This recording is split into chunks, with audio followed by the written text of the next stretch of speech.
ट्रकमध्ये कोंबून गुरांची वाहतूक, 27 गुरांची सुटका.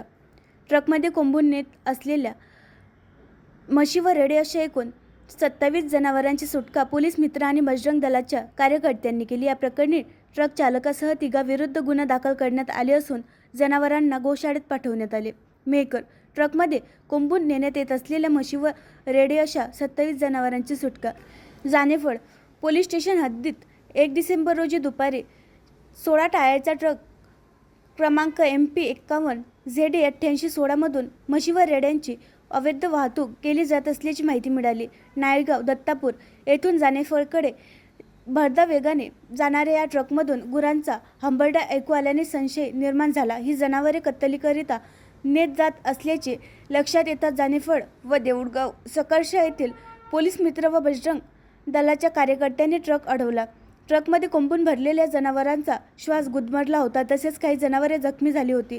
घटनेची माहिती मिळताच ठाणेदार आजीनाथ मोरे यांनी पंचनामा करून जखमी गुरांवर उपचाराची व्यवस्था केली. पश्चात ही सर्व जनावरे मेहकर तालुक्यातील विश्वी येथील संत सेवालाल महाराज गोरक्षण संस्थेत रवानी करण्यात आले.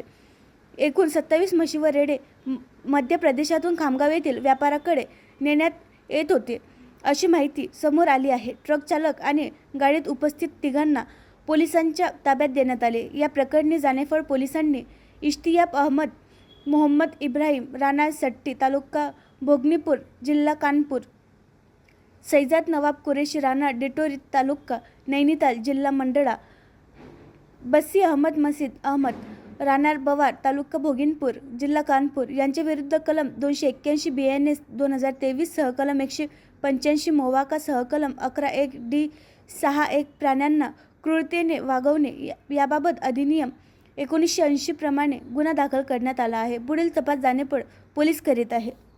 आणखी नवीन व्हिडिओ पाहण्यासाठी आमच्या देशमुख एक्सप्रेस न्यूज चॅनलला सबस्क्राईब करा, लाईक करा आणि शेअर करा.